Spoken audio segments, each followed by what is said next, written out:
প্রিয়া, এবারও তুমি ফেল করছো, তাই এবার তোমাকে কঠিন শাস্তি পেতে হবে। প্রিয়া বলল, কি শাস্তি দিবেন স্যার?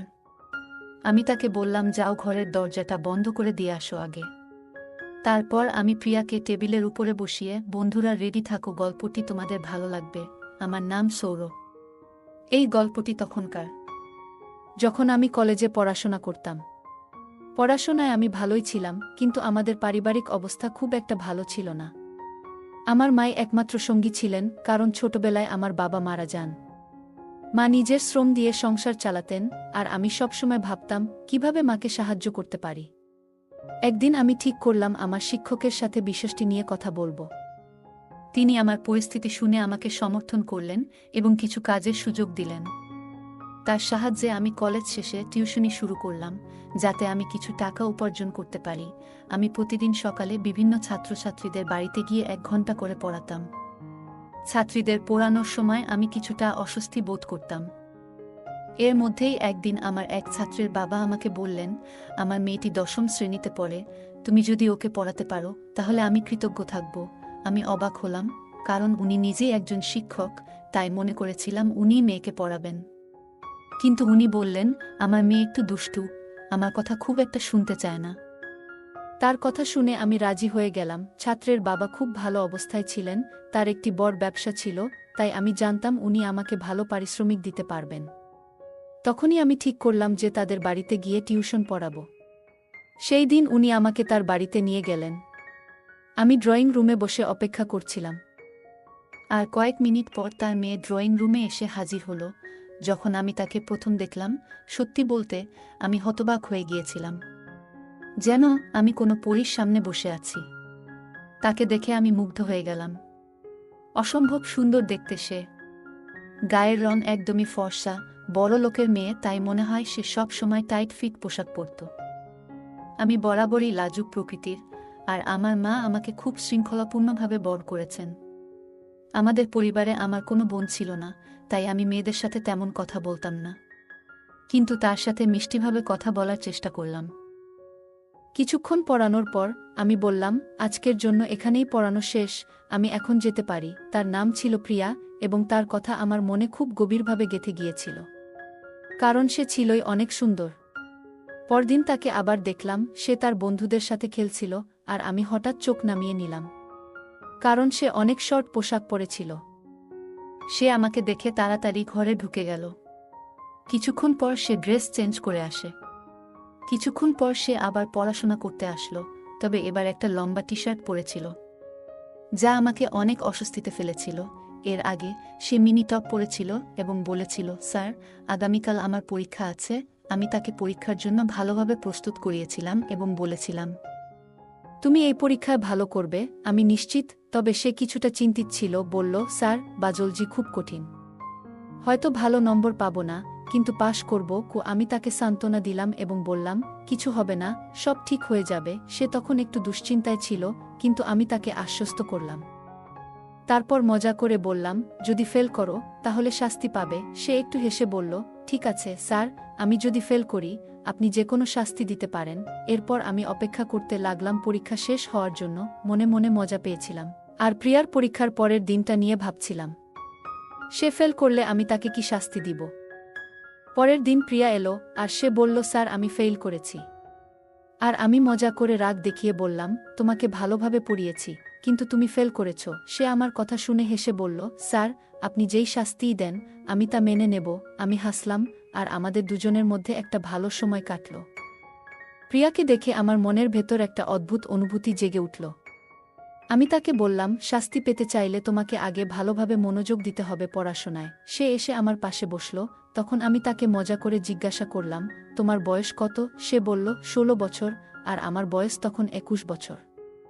দিন দিন সে আমার কাছাকাছি বসতে শুরু করে। আমি বুঝতে পারছিলাম, এই বয়সে ওকে শাস্তি দিতে চাওয়া মানে ওর পড়াশোনায় আরও ফোকাস আনতে চাওয়া। আমি বললাম, তোমার পরিবারের কাছে এটা নিয়ে কিছু বলবে না, কারণ আমি চাই তুমি নিজে থেকে উন্নতি করো। সে শান্তভাবে মাথা নাড়ল। হতো সে অন্য কিছু ভাবছিল। আমি মনে মনে ভাবছিলাম, আমার নিজের মনও এদিকে খুব একটা সায় দিচ্ছিল না। ছোটবেলা থেকে মায়ের শেখানো মূল্যবোধ আমাকে থামিয়ে দিয়েছিল। তাই আমি শেষমেশ সিদ্ধান্ত নিলাম, আজ তাকে শাস্তি দেব না, বরং ভবিষ্যতে কোনো ভুল করলে সেখান থেকে শেখার সুযোগ দেব। আমি তাকে পড়ানোর জন্য ফের মনোযোগ দিলাম, আর সে হাসিমুখে পড়ায় মন দিল। এর কিছুদিন পর স্যার আমার কাছে এলেন। তিনি আমাকে বললেন, তোমার সাথে একটা কথা আছে প্রিয়াকে নিয়ে। আমি ভাবলাম, স্যার কি বলতে চাইছেন? স্যার বললেন, আমাকে কয়েকদিনের জন্য বাইরে যেতে হবে। শহরে আমার আর কেউ নেই, তাই আমি চাই আমার মেয়েকে তোমার জিম্মায় রাখি। তুমি তো দায়িত্ব নিতে পারবে, তাই না? আমি মনে মনে অনেক খুশি হলাম। ভাবলাম তাহলে তাকে আমি সারা দিন পাশে পাবো। স্যারের কথায় আমি একটু অবাক হয়ে গেলাম, কিন্তু মনের গভীর থেকে ভাবলাম, যেহেতু মা বাড়িতে আছেন, তাই আমি এই দায়িত্ব নিতে পারবো। আমি স্যারকে বললাম, কোনো সমস্যা নেই, আমি ওকে দেখে রাখবো। স্যার তখন প্রিয়াকে ডেকে বললেন, তোমাকে কয়েকদিনের জন্য সৌরভ স্যার এর কাছে থাকতে হবে। তার মা তোমার দেখাশোনা করবে। তার মুখ চোখ দেখে মনে হলো সেও অনেক খুশি হয়েছে। জানি না কেন, প্রিয়া তার ছোট ব্যাগ নিয়ে প্রস্তুত হয়ে গেল। আর স্যার আমাকে বললেন, দেখো, ও একটু দুষ্টু, কিন্তু তুমি তাকে ঠিকঠাকভাবে পরিচালনা করতে পারবে। আমি আশ্বাস দিলাম, কোনো চিন্তা নেই স্যার। এরপর প্রিয়াকে নিয়ে বাড়ি ফিরলাম এবং মায়ের কাছে রেখে দিলাম, যাতে সে পড়াশোনায় মনোযোগ দেয় আর ভালোভাবে সময় কাটায়। আমি মোটরসাইকেলে ছিলাম, তাই প্রিয়াকে আমার পিছনে বসালাম। তার ব্যাগটি আমার সামনে রাখলাম, যাতে সে আরাম করে বসতে পারে। প্রিয়া আমার কাঁধে হালকা করে হাত রাখল, আর আমি একটু অস্বস্তি অনুভব করলাম, যেন আমার হৃদয়ে দ্রুত ধুকপুক করছিল। যদিও আমি নিজেকে শান্ত রাখার চেষ্টা করছিলাম, মনের মধ্যে অদ্ভুত একটা অনুভূতি হচ্ছিল। মনে মনে আমি নিজেকে অনেক ভাগ্যবান ভাবছিলাম, কারণ এত সুন্দর একটা মেয়েকে আমার বাইকের পিছনে নিয়ে যাচ্ছি। পুরোটা পথ সে আমার অনেক কাছাকাছি বসেছিল। তাই বাড়ি ফিরে আম্মার কাছে সব খুলে বলার সিদ্ধান্ত নিলাম। আমি মাকে ডেকে বললাম, আম্মা, তোমার সাথে কিছু গুরুত্বপূর্ণ কথা আছে। তারপর আমি মাকে সব খুলে বললাম। মা আমাকে জিজ্ঞেস করলেন, তুমি জানো তো আমি তোমার চাচাতো ভাইজের বিয়েতে যাচ্ছি, যা অন্য শহরে হচ্ছে। আমি 3-4 দিন পরেই ফিরব। কিন্তু তুমি প্রিয়াকে নিয়ে এসেছ, আর আমি না থাকলে ও এখানে কিভাবে থাকবে? মায়ের কথা শুনে আমার মনে পড়ল যে বিয়ের কথা আমি একদম ভুলে গিয়েছিলাম। এখন কি করব, এটা ভেবে কিছুটা অস্বস্তি হচ্ছিল। আমি মাকে বললাম, আম্মা, এখন তো প্রিয়ারও বাবা শহরের বাইরে, তাকে ফেরত পাঠানো সম্ভব না। তুমি যদি বিয়েতে যাও, আমি ওর দেখাশোনা করব। মনের ভিতর আমার অনেক কল্পনা জাগতে শুরু করল। কিভাবে একই বাড়িতে আমরা দুজন থাকব, প্রিয়া এটা কিভাবে নিবে? মা কিছুটা চিন্তিত হয়ে বললেন, এলাকার মানুষ কি বলবে? তুমি এটা করতে পারবে না। আমি মাকে বুঝিয়ে বললাম, মা, তুমি কেন এত চিন্তা করছো?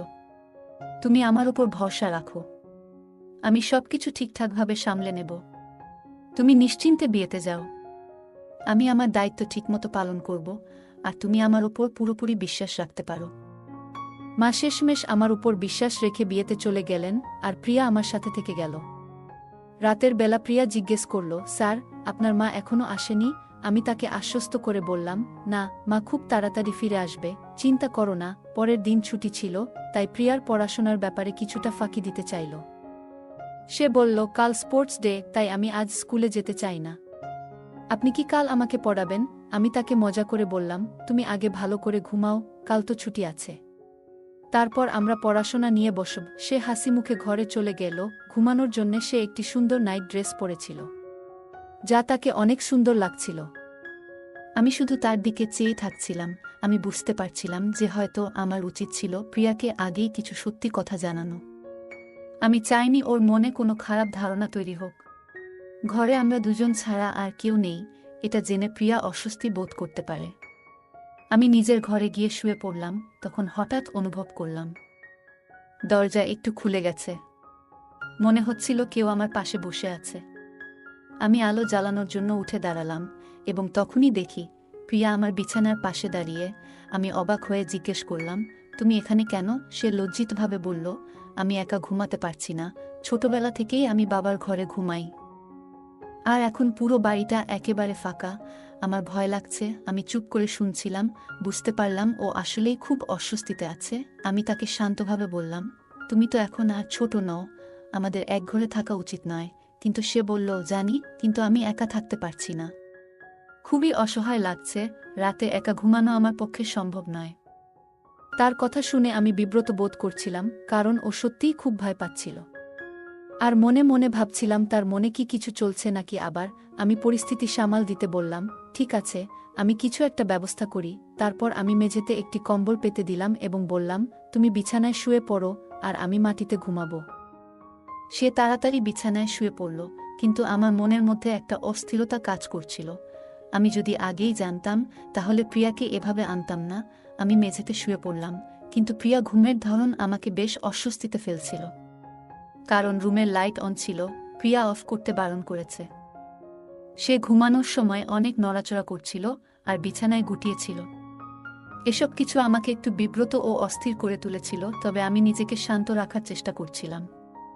মনে মনে ভাবছিলাম এই ধরনের পরিস্থিতিতে কিভাবে আরও ভালোভাবে সমাধান করা যেত।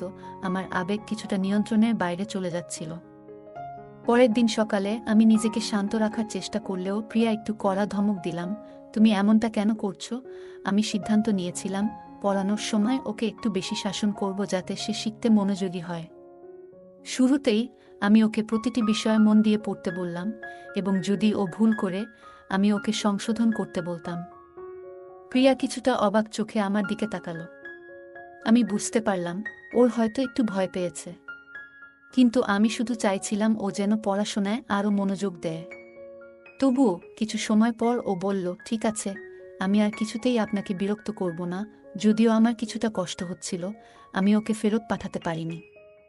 এভাবে কিছু দিন কেটে গেল। এরপর প্রিয়া তার বাবাকে সব জানালো, কিন্তু তার বাবা আমাকে দোষারোপ করেননি। বরং উনি বললেন, আমি জানি আমার মেয়ে একটু দুষ্টু, কিন্তু ও এখনো ছোট, তুমি তাকে শাসন করো, কোনো সমস্যা নেই। আমি চুপচাপ শুনে বললাম, এতে কোনো সমস্যা নেই, ও আসলেই এখনো অনেক কিছু শিখছে। স্যারের কথা শুনে মনে হলো উনি আমাকে বুঝতে পেরেছেন। কিছুদিন পর স্যার বললেন যে প্রিয়াকে অন্য একজন শিক্ষক পড়াবে, যাতে ওকে আরও ভালোভাবে গাইড করা যায়। আমি একটু অবাক হয়েছিলাম, কিন্তু বুঝতে পারলাম এটা প্রিয়ার জন্য ভালো। সময়ের সঙ্গে সঙ্গে ওর প্রতি আমার অনুভূতিগুলোও পরিবর্তিত হলো। ধীরে ধীরে ওকে ভুলে যেতে শুরু করলাম, যদিও ওর চোখে দেখা সেই কষ্ট আমার মনে থেকে গিয়েছিল। অনেক বছর পর শুনলাম প্রিয়া এখন বিশ্ববিদ্যালয়ে পড়ছে। আমি অবাক হলাম, কারণ তখনও আমি মনে করতাম ও ছোট মেয়েটাই রয়ে গেছে। ওর পরিবর্তন দেখে আমি ভাবলাম সময় কত দ্রুত পাল্টে যায়। ওর পড়াশোনায় মনোযোগ আর ওর ভবিষ্যতের জন্য আমি সত্যিই গর্বিত। গল্পটা কেমন লাগলো জানাতে ভুলবে না। আরও মজার মজার রোমান্টিক গল্প শুনতে চাইলে ভিডিওটি লাইক, শেয়ার এবং চ্যানেলটি সাবস্ক্রাইব করতে এবং বেল আইকনটি ক্লিক করতে ভুলবে না। ধন্যবাদ।